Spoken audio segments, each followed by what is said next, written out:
Et nous sommes en direct également avec Franck Louvrier, spécialiste de la communication, proche de Nicolas Sarkozy, maire de La Baule.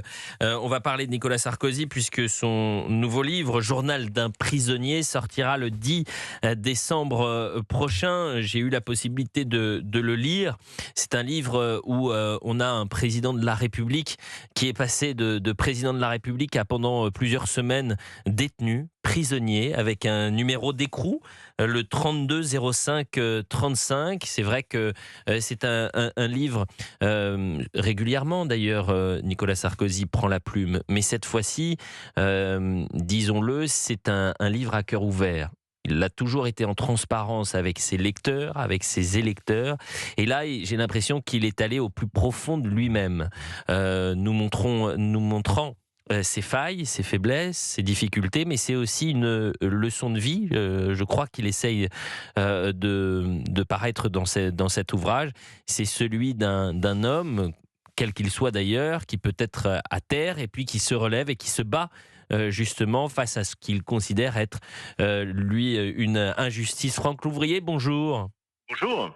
Je disais, c'est un livre qui est très attendu, si ce n'est peut-être le livre le plus attendu de cette fin d'année, parce que cette histoire, elle est exceptionnelle au sens propre comme au sens figuré, d'avoir un chef d'État qui va dans quelques semaines être devant la cour d'appel, qui mène un combat judiciaire, mais qui se trouve, ce chef d'État, à la prison de la Santé pendant plusieurs semaines.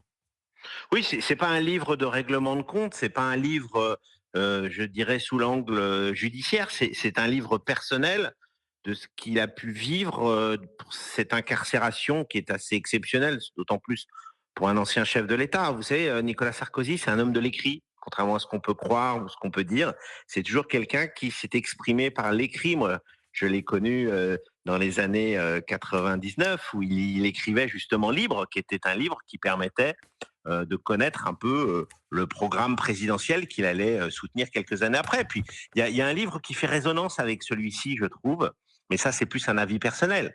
C'est la République et la religion, les religions, l'espérance, Mmh. qu'il avait écrit notamment avec le père Verdun, qui est un ouvrage que j'invite les lecteurs à retrouver. J'espère qu'il est encore diffusé dans les librairies parce que c'est aussi, je dirais, sa recherche intérieure.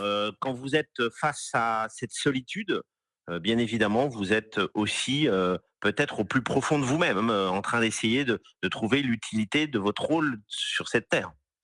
Alors, il y a l'aspect effectivement cultuel, il y a l'aspect intime, la foi. Il en parle d'ailleurs dans le journal d'un prisonnier. Mais il y a aussi cet aspect de résilience, de combattant, celui que vous avez d'ailleurs toujours connu. Mais peut-être pour la première fois, on le lit, on le découvre arrivé à la prison de la Santé avec un genou à terre. Par exemple, il dit: «Jamais je m'étais senti aussi faible à cet instant précis. La tristesse était trop forte». C'est ce qu'on peut lire dans les premières pages de Journal Oui, parce que vous vous d'un retrouvez prisonnier. dans une situation pareille dans 9 mètres carrés. Heureusement que vous avez le soutien de vos proches et de votre famille. Je pense que c'est sans doute aussi le moment où il a perçu que son environnement familial était indispensable à cet équilibre. Mmh. Euh, et que on sait qu'après la période de pénombre, bien sûr, il y a le soleil et d'une façon ou d'une autre, on en sort toujours. Mais vous êtes confronté à cette incarcération. Toute sa vie s'est battu pour essayer de sortir des personnes de cet univers d'incarcération. Florence Cassez, Ingrid Betancourt, les infirmières bulgares, le médecin palestinien. Bah, je pourrais vous en citer comme ça des dizaines. Et c'est l'une des raisons pour lesquelles parfois on ne comprend pas pourquoi il avait reçu le président Kadhafi. Il a reçu le président Kadhafi parce que, bien évidemment, c'était en échange du fait qu'on puisse libérer les infirmières bulgares et le médecin palestinien, et même les autorités bulgares l'ont expliqué. Donc tout ça fait que ça se met en résonance, toute cette histoire et toutes ces histoires, en rentrant bien évidemment dans la prison de la Santé. Et puis, je le disais, cet homme qui s'est battu, qui tout au long de sa carrière politique et qui continue son combat, ce qui marque également lorsqu'on découvre Journal d'un prisonnier, il revient vraiment en transparence avec les soutiens qu'il a pu avoir de sarkozystes ou même de non-sarkozystes. Il prend l'exemple d'un certain Jean-Michel Apathy. Jean-Michel Apathy, je ne crois pas qu'il ait en son cœur le sarkozysme primaire, Jean-Michel Apathy. Pour autant, Jean-Michel Apathy, il l'avait dit publiquement, s'est étonné de voir eh bien, qu'un homme comme Nicolas Sarkozy ait pu être condamné avec cette peine, je rappelle, de ce mandat de dépôt différé, cette exécution provisoire, alors même qu'il y avait effectivement l'appel qui était lancé, Franck Louvrier. Il y a aussi ceux qui sont restés silencieux lorsqu'on est au plus bas. C'est pour ça que c'est un livre qui va beaucoup plus loin que simplement le combat judiciaire. C'est deux histoires complètement différentes. Là, c'est une histoire de vie. C'est la résilience. Lorsqu'on est au plus bas, on voit qui nous soutient. Et dans votre famille politique, certains sont restés très silencieux, hein. Les messages. Oui, alors l'idée, c'est pas de trier le bon grain de livret, Oui, mais surtout, c'est de penser que Nicolas Sarkozy a toujours vécu avec l'amour des Français. oui. Toujours. Il s'est toujours confronté d'abord aux élections. Il s'est toujours confronté d'une façon ou d'une autre avec cette relation particulière qu'il avait avec les Français. Et je pense que son engagement, il est né et il sera toujours dans cette optique-là, c'est-à-dire se battre pour les Français, regarder le regard des Français, la perception qu'ils ont de lui, qu'ils ont de son action. Ça a toujours été une relation particulière. Et la preuve, c'est que quand vous l'invitez à la télévision, généralement les audiences sont excellentes. Pourquoi? Parce que on sait très bien qu'il n'y a pas de filtre. Contrairement, par exemple, à son successeur à l'Élysée, où, quel que soit le temps, il est toujours dans un même comportement. Lui, il réagit au premier degré. Il réagit fortement parce que il a cette émotion qu'il arrive à faire passer avec l'ensemble des Français. Et c'est peut-être là ce qu'on appelle le charisme, d'une façon ou d'une autre. Ou le lien.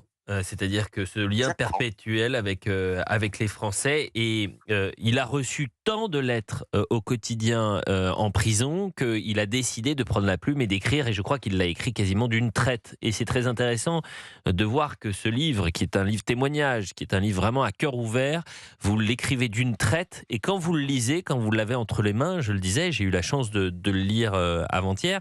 Je l'ai commencé aux alentours de 21h. Je ne me suis pas arrêté. Voilà, je me suis pas arrêté. C'est-à-dire c'est un auteur qui vous prend la main et qui vous accompagne. Et puis c'est dans un contexte effectivement historique. Merci beaucoup, Franck Louvrier. Je suis curieux. On en a un peu parlé ce matin sur CNews, mais on n'en a pas parlé sur Europe 1 dans Elliott de Valez-vous. Je rappelle qu'on est en direct jusqu'à 13h. Georges Fenech, que vous connaissez bien évidemment.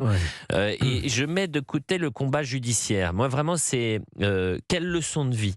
Quelle leçon l'homme veut veut définir dans cet ouvrage? Permettez-moi, Elliot, en ce qui me concerne, de remettre au centre le combat judiciaire. Je continue de m'interroger.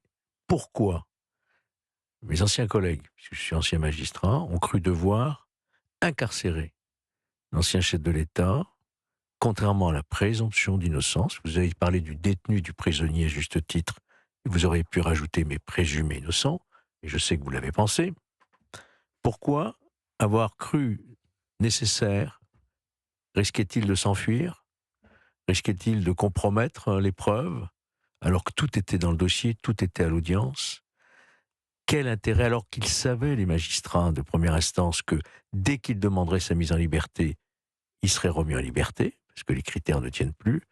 Et je continue à m'interroger. Pourquoi cet acharnement sur l'ancien président de la République? Voyez-vous ? Vous parlez d'acharnement, vous avez parlé de l'aspect judiciaire que vous voulez remettre au centre du sujet. Permettez-moi, puisque bien sûr, c'est vous on qui dirigez, on essaye de faire comme et vous avez on raison. peut, mais si vous voulez, on échange. Ouais. Mais restons sur ce format-là. Et l'angle humain me paraît tout aussi important. C'est pour ça que je vous interpelle sur l'aspect humain. Non, mais puisque vous avez été au plus près du président de la République. Préalable parce que ça me paraissait important. Vous avez fermé la parenthèse. Je fais la parenthèse. Sur l'aspect humain, sur l'homme que vous connaissez, que vous avez, avec qui vous avez partagé bien des combats. Bien des combats. Et j'ai fait toutes ces campagnes, tous ces meetings. Et L'homme,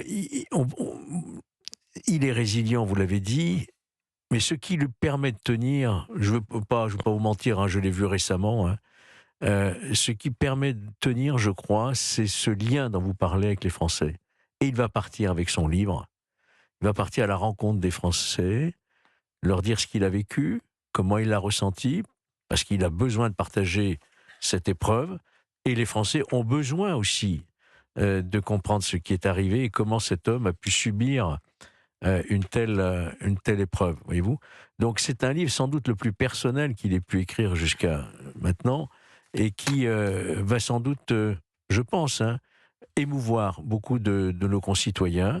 Ce n'est pas un livre, vous l'avez dit, moi je ne l'ai pas lu, mais je me fie à ce que vous dites. Hein, et Vous pouvez me faire confiance. ce que j'entends de monsieur le maire de La Baule, Franck Louvrier, c'est pas un livre de revanche ou de règlement de compte, c'est un homme à nu qui s'est retrouvé dépouillé de tout, seul dans une cellule, et qui parle de choses sans Dans un doute, contexte hostile, il faut le rappeler. dans un contexte Il rend terriblement hommage hostile. aux services pénitentiaires, aux agents pénitentiaires qui étaient présents, qui Ouais. ont toujours été Et courtois. ses agents personnels de sécurité qui ont dormi en prison avec lui, dans la cellule d'à côté. Voyez-vous à quel point sa vie était en danger dans ce lieu. Et il parle de ce lieu, effectivement, qui est extrêmement rude, précaire.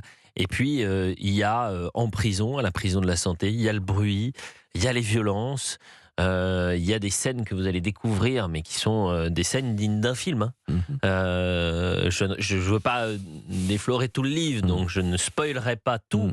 Je dis simplement que vous avez le temps de sa détention, des scènes qu'on pourrait retrouver dans un roman ou dans un film. Mais la vie de Nicolas Sarkozy est une vie romanesque. est une vie romanesque. Ouais. 11h43 sur Europe 1, on poursuit de balayer toute l'actualité jusqu'à 13h.